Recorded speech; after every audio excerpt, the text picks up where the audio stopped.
Raju pocket পরোটা একটি শিব মন্দিরে বসে মটন খাচ্ছিল এই দাদাটি দিয়ে প্রতিবাদ করছে। আমার খুব ভালো লাগলো, একে শিক্ষা দেওয়া উচিত। এত জ্ঞান যে এখন দিচ্ছ, এই জ্ঞানটা সেটা কালকে কোথায় ছিল? মুসলিম কোথায় ছিল জ্ঞানটা? আমি ওকে বলেছি এখন জ্ঞান দিচ্ছ তুমি সোশ্যাল মিডিয়াতে? না সোশ্যাল মিডিয়ায় জ্ঞান দিচ্ছি না, ভুল করেছি দাদা, ভুল করেছি। তোমাকে তোমার নিজস্ব কন্টেন্ট ক্রিয়েটর তো অনেক আছে, কেউ বলেছে? আমরা না, আমি নিজে ভিডিও ছেড়েছি। হ্যাঁ ছেড়েছি, আমার তোমার কাছে ভিডিও করতে দেওয়া আসলে আমার কোনো অসুবিধা নেই। এবং কি আমি তাকে বলেছি যখন এটা দেখছি যে না একটা ভালো জায়গায় যাচ্ছে, আমি বলি দাদা ভিডিও ডিলিট করো।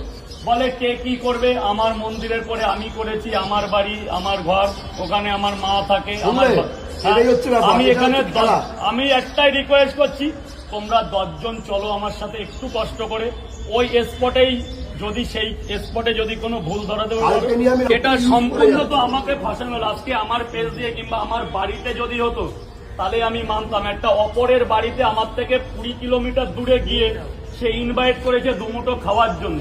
বিশ্বাস করো আমি অতটা বুঝিনি ওই পরিবেশ দেখে, যে মন্দিরটা এত নলেজ আমার নেই। এমনিও আমি কোথাও যাই ঠাই না, যতই সোশ্যাল মিডিয়ায় অ্যাক্টিভ হই দাদা, আমি একটা সাধারণ ঘরের ছেলে,